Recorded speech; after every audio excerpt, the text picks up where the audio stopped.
박물관 같다. 인사를 해야 되는 거 아닐까, 우리? 그래서 우리가 공감하고 연민은 그 운명에서 차이가 있다. 흑지사에서 나온 나를 돌보는 마음 훈련법이라는 부부가 굉장히 기분 나쁜 말을 했는데 내가 그냥 웃어요. 근데 사실 그 웃는 게 부드러운 자기 연민을 웃는 게 아니라 부드러운 연민도 아니고 억압된. 네, 감사합니다. 안녕하세요. 이 맹렬한 자기 연민 흑지사에서 나온 나를 돌보는 마음 훈련법이라는 책을 주제로 짧은 특강을 했었는데요.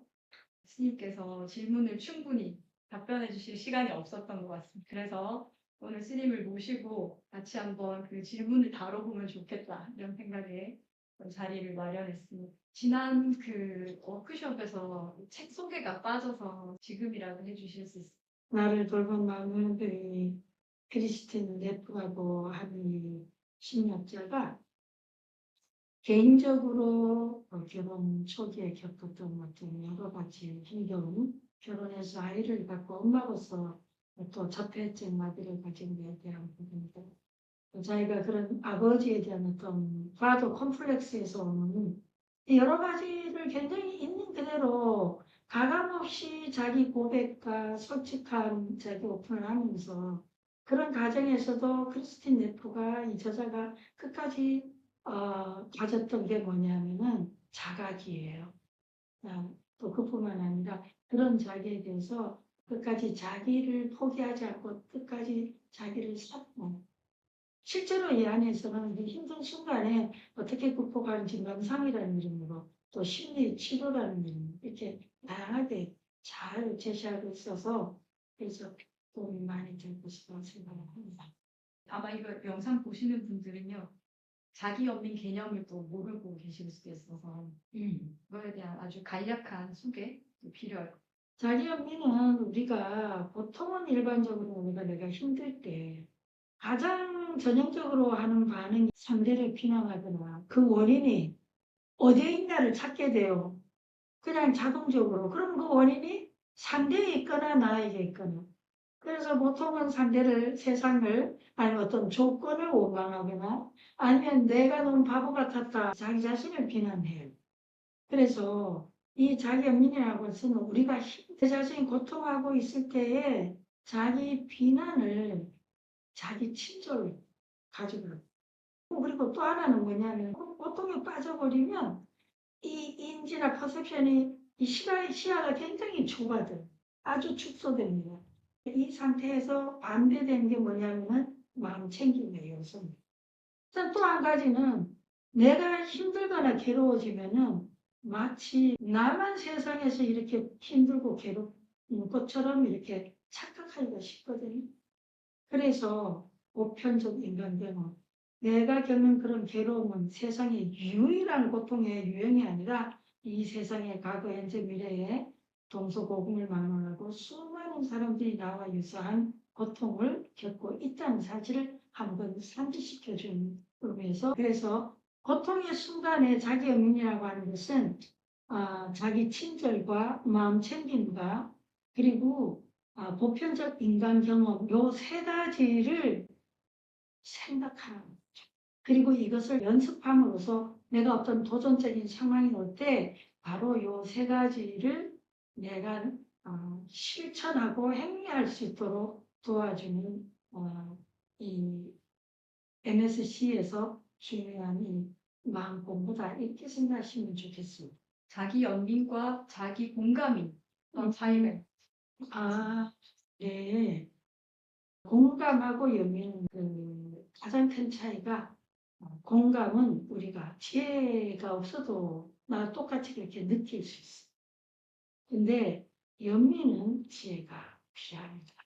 공감이라는 것은 일반적으로 내가 경험한 건 아니지만 상대가 경험하고 있는데 마치 내가 경험하는 것처럼 그렇게 같이 느끼는 거죠. 연민 같은 경우는 그거는 내가 경험하는 것처럼 느끼진 않아요. 공감하고 연민하는 그룹으로 나눠가지고 실험을 했을 때 뇌에서 활성화되는 부위가 선명하게 다르다는 걸 발견했었거든요. 그래서 공감뇌, 연민뇌 이렇게 이후에 이제 구분도 하게 됐는데, 그래서 우리가 심리학에서 얘기하는 공감 피로라는 것들이 상담에서, 그러니까 우리가 많이 공감하게 되면 굉장히 공감 피로를 느끼게 되는데, 연민 피로라는 말은 엄밀하게 없습니다. 연민은 나가 아니고 상대가 경험하고 있는 그런 고통이고 아픔이라는 걸 내가 알고 있어요. 그러면서 그 상대에 대해서 내가 적극적으로 저 사람이 덜 괴로웠으면, 저 사람이 좀 더 저 괴로움에서 벗어났으면, 저 사람이 좀 더 편안했으면, 이런 어떤 간절한 진전 어린 그런 마음을 내는 마음 상태거든요. 그래서 우리가 공감하고 연민은 그 면에서 차이가 있다 이렇게 이해하시면 좋을 것 같습니다. 맹렬한 단어가 잘 와닿지 않는다. 듣기는 좋은데 손에 잡히지 않네요. 대체 가능한 단어가 있을까요? 이런 질문이네요. 맹렬함에 이제 떠올라지는 게 아주 적극적이다, 아주 열정적이다, 뭔가 이 에너지를 내는 거죠. 힘을 내고 에너지를 내고. 그래서 대체 가능한 가장 좋은 단어는 적극적인 자기연민? 이게 어떨까 싶어요. 그 실제로요, 책에서는 맹렬한 단어를 적극적으로 계속 쓰고 있거든요. 네, 책 표지에도 보시면 네, 네. 적극적. 네, 그렇게 추천을 했던 제안을 했던 것 같아요. 근데 이제 또 어떤 분들은 자기 연민이라는 말 자체도 좀 와닿지 않을 수가 있어요. 그럴 때는 또 자기 연민이라는 것도 그냥 그 자기 돌보, 또 다른 말로는 자기 친절도 가능하고 자기 수용도 가능하고, 그래서 적극적인 자기 돌봄 이런 의미로 이해하시면 좋을 것 같습니다. 네, 그러니까 이 맹렬한 자기 연민과 부드러운 자기 연민이라는 두 측면이 있는데, 이 두 측면 중에서 맹렬한 자기 연민은 이제 자신의 분노를 이해하고 어떤 행동을 하기 위한 그런 측면을 이제 강조하고 있기 때문에, 그것이 자신의 분노나 화를 표출하는 그런 행동을 정당화하는 것이 아닌가? 이런 부분을 어떻게 설명할 수 있을지. 네, 충분히 그거 오해할 수 있어요. 그래서 이 맹렬한 자기 연민이 어떤 개인에 따라서 조금 더 초점을 두고 강조하면서 그걸 공부해야 할 분이 있고, 또 어떤 개인은 예를 들면 저 같은 경우는 맹렬한 자기 연민이 별로 필요치가 않아요. 저는 매우 맹렬한 쪽이라서요. 그래서 저는 지금까지 부드러운 자기 연민 쪽으로 계속해서 훈련하고 지금도 그쪽을 훈련하고 있습니다. 근데 어떤 분들 같은 경우는 부드러운 자기 연민이 너무 심해서 이건 부드러운 자기 연민이 아니라 이거는 약간 좀 억압된, 좀 내면에서는 오히려 이 스트레스를 쌓는 그런 쪽이 될 수 있어요. 우리가 뭐 보통 일상에서 누가 굉장히 기분 나쁜 말을 했는데 내가 그냥 웃어요. 네. 근데 사실 그 웃는 게 부드러운 자기 연민을 웃는 게 아니라 내가 어떻게 반응해야 될지, 내가 어떻게 기분 나쁨을 전달해야 될지, 어떻게 화를 내야 될지를 몰라서 웃는 웃음일 수도 있거든요. 그래서 이 결론적으로 얘기하면 이 두 개가 음과 양의 것처럼 잘 조화를 이뤄야 돼요. 우리 마치 게스탈트 심리학에서 얘기했듯이 정경과 배경처럼요. 맹렬한 자기 연민이 행동되거나 표현될 때는 그 배경에 부드러운 자기 연민이 깔려 있어야 되고, 만약 부드러운 자기 연민이 정면에 나올 때는 맹렬한 자기 연민이 배경에 빨려 있어야 이 두 개가 잘 조화돼요. 만약에 맹렬한 자기 연민이 뭐 행동하거나 표현될 때 만약에 그 밑바탕에 부드러운 자기 연민이 활성화되고 있지 않다면 파괴적으로 또는 공격성으로 표현될 수 있습니다. 맹렬한 자기 연민과 부드러운 자기 연민의 조화로움이 나에게 일어나고 있는지 어떻게 우리가 알 수 있을까 하는지. 그거 참 중요한 질문이에요. 그거는 아주 쉽게 알 수 있어요. 이것이 부드럽게 조화롭게 나타날 때는요, 내 마음이 굉장히 가볍습니다. 굉장히 내 마음이 가볍고 편안해요. 그리고 또 이것이 이제 상대방 관계에서 표현됐을 때는요, 그 상대방도 고마워할 수 있고요. 그 상대방하고 관계에서도 많이 불편하거나 이렇게 일그러지지 않습니다. 근데 만약에 조화롭게 안 나오는 만큼 내가 불편하든가 상대가 불편하든가 둘 다 불편하든가 그래서 이것은 무슨 뭐 어디 저울로 측정기로 뭐 재거나 뭐 이렇게 하는 것이라기보다는요 그냥 우리 마음이 아주 자연스럽게 자발적으로 느낄 수 있고 그냥 그 자체로 알 수 있어요. 네. 표현이 잘 안 되거나 억압됐을 때는 계속해서 찝찝하지 않나요? 맞아요. 네, 내가 신나게 맹연했으면 난 뒤에도 굉장히 남는 게 많아요. 경험들이 이렇게 떠오르기도 그렇죠? 하는데요. 네. 맹렬함과 부드러운 사이의 조화를 계속 그렇게 경험하면서 자각을 통해서 좀 그렇죠. 맞춰나가는 그런 방법이 필요할 것 같아요. 그 포인트 그것이 가장 중요한 게 사티라고 하죠. 마인드풀니스, 어웨어니스, 자각을 키우는. MSC 프로그램이라는 것이 있는데 총 8회기로 이루어져 있잖아요. 근데 그 프로그램 중에서 맹렬한 자기 연민 파트를 지난 워크숍에서 더 깊이 있게 실습했다, 뭐 이해하는 게 좋을지 아니면 맹렬한 자기 연민은 또 다른 프로그램 과정으로 네, 일단 다른 프로그램이 존재합니다. 최근에 크리스틴 네프가 맹렬한 자기 연민의 초점 우선 프로그램을 개발했어요. 그래서 지금 현재 그것을 진행을 하고 있습니다. 지도자도 훈련을 시키고요. 그러니까 MSC 프로그램이 처음 나오고 나서 크리스 거먼은 수치심 프로그램을 또 따로 개발해서 확장해서 했고 크리스틴 네프는 맹렬한 자기 연민 파트를 따로 개발했습니다. 내가 마음 챙김이 되지 않고 그 상황 안에 빠져서 허우적거리고 있다는 걸 알게 되었을 때 그것을 멈출 수 있는 방법으로 가장 효율적인 것은 무엇이 있을까요? 네. 우리가 모든 명상에서 기본은 숨을 쉬는 거예요. 호흡을 하는 겁니다.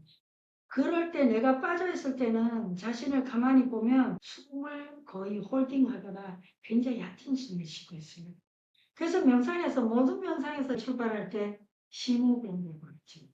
천천히 깊이 숨을 쉬어요. 그래서 일단 숨을 쉬는 게 굉장히 중요해요. 그리고 숨을 쉬면서 내가 내 자신에게 한 번 더 상기시키는 거죠. 내가 지금 이 감정에 젖어 있구나를 레이블링, 말로 스스로에게 해주는 겁니다. 그것도 하나의 그 감정과 동일시로부터 탈동일시를 만들어줍니다. 내가 예를 들어 분노라고 한다면 내가 분노한다. 내가 화가 났다가 아니라 화가 일어나고 있구나, 화가 일어났구나 해서 주어가 나에서 하로 바뀌는 거죠. MSC 같은 경우에는 부드럽게 하게.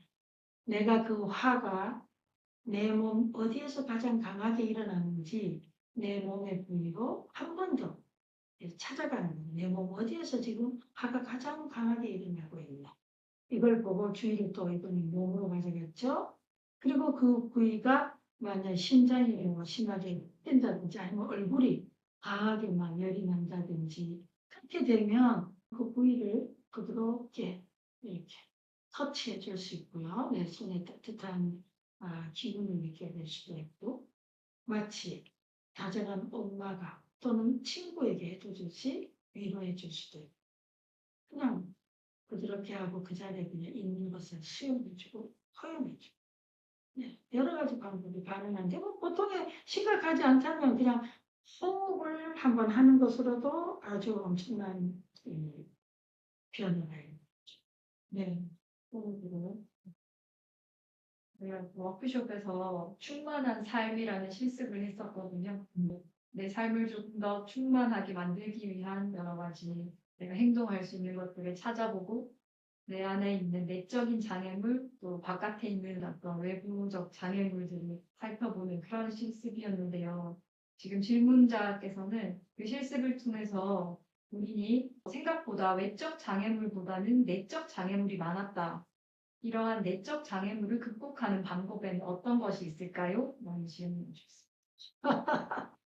네, 그 내적 장애물이 어떤 건지 구체적으로 만약에 거기에 적으셨다면은 좀 더 그 근접하고 쉬운 그 제안이 가능했을 텐데. 그러면 스님께서도 이 실습을 같이 하셨잖아요. 네, 그래서 어, 스님께서 실습하셨을 때 혹시 내적 장애물을 발견하셨다면 그걸 예로 들어서 해주셨어요. 좋습니다. 저 같은 경우에는 이 실습을 할 때 내가 가장 가치 있게 여기는 것은 자연 속에 있는 거예요. 자연 속에서 여유를 즐기는 건데, 저 같은 경우에는 뭐 도시 한가운데 이 서울에 있고 또 이 자연이 별로 많지가 않아요.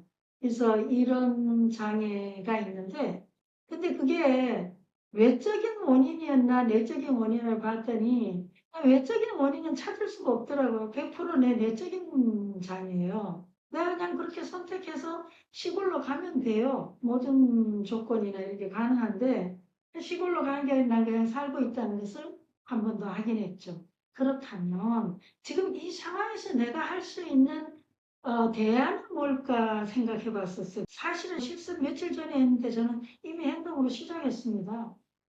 어제 마트에 가가지고 그 씨앗, 보수 씨앗도 사고 아주 조그마한 화분 사서 흙을 담고 거기에 보수를 뿌렸는데 벌써 새싹이 조금 났어요. 그리고 그걸 보는 게 굉장히 마음이 따뜻하고 즐거워요. 굉장히 좋고. 그리고 이제 지금은 좀 그걸 계기로 해서 좀 더 큰 프로젝트를 지금 구상 중에 있습니다.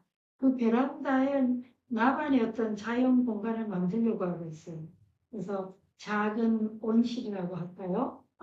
지금 이 질문하신 분은 어떤 것이 나를 충만하게 하는지 그걸 이제 실습을 해보셨을 거고, 그 많은 것이 내적 장애라고 한다면 그 내적 장애를 하나의 목록으로 쭉 적어 보시고요. 이 현실의 이런 조건에서 내가 좀 무리하지 않으면서도 뭐 드라마틱한 그런 변화나 이렇게 삶을 바꾸는 것은 그 또 다른 장애를 유발할 수 있거든요.